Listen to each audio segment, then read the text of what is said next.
শুভ ভাই চার্জ দিচ্ছেন?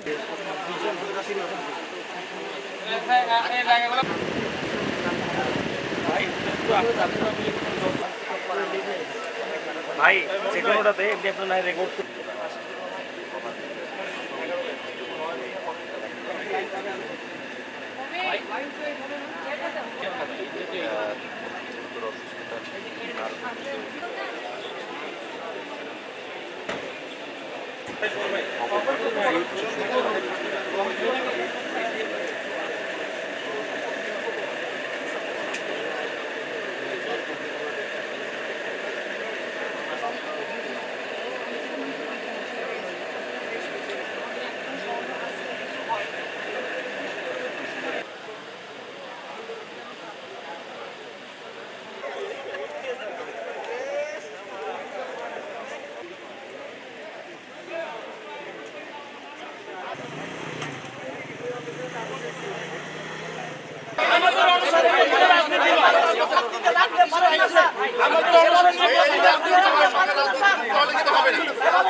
যতক্ষণ পর্যন্ত না আমাদের বিশ্ববিদ্যালয় আইনের সাথে ছাত্র সংসদের আইন যুক্ত না হবে ততক্ষণ পর্যন্ত আমরা অনশনে থাকব এবং আমাদের কোনো সহযোদ্ধার যদি কোনো প্রকার ক্ষতি হয় তাহলে রাষ্ট্রযন্ত্রকে এর কঠোর জবাব দিতে হবে ইনশাল্লাহ।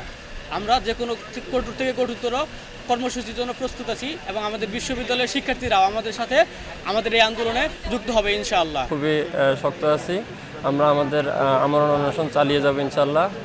সকালবেলা একটু আগে আমাদের মাননীয় বিসি স্যার বলছেন যে উনি ইউজিসিতে কথা বলছেন, উনি আমাদেরকে এটাই জানাইছেন যে মিটিং করার ডেট জানাবে। আমরা মিটিং করার ডেট চাই না, আমরা আজকেই মিটিং চাই এবং মিটিংয়ে যেন একটা ফলপ্রসূ আলোচনা হয়, আমাদের বিশ্ববিদ্যালয়ে বেগম রোকেয়া বিশ্ববিদ্যালয়ের ছাত্র সংসদ আইনে যাতে সংযুক্ত হয় সে ব্যাপারে যেন একটা সিদ্ধান্ত আছে, না হলে আমরা আমরণ অনশন চালিয়ে দেবো। এটা সফল আমাদের দাবি, এখানকার মাটি মানুষ গাছপালা থেকে সবাই আমরা কিন্তু এই ছাত্র সংসদ চাই।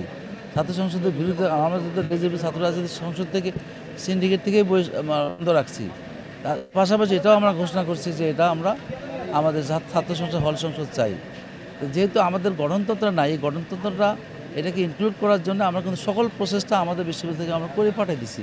এখন যদি matter of time to finally আমাদের এই গেজেটটা প্রকাশ হয়ে গেলে আমার মনে হয় যে ছাত্রদের যে দাবিটা এটা আমরা পূরণ করে আমরা আমাদের রোডম্যাপ ঘোষণা করব। আমি নিজেই একটা বলছি যে তারা যেমন বলছে 25 সেপ্টেম্বর মধ্যে রোডম্যাপ ঘোষণা করতে হবে, অক্টোবর মাসটা হচ্ছে আমাদের পূজার মাস, ছুটির মাস, সেই হিসেবে আমরা বাই নভেম্বর আমরা ইনশাল্লাহ এটা করে ফেলবো।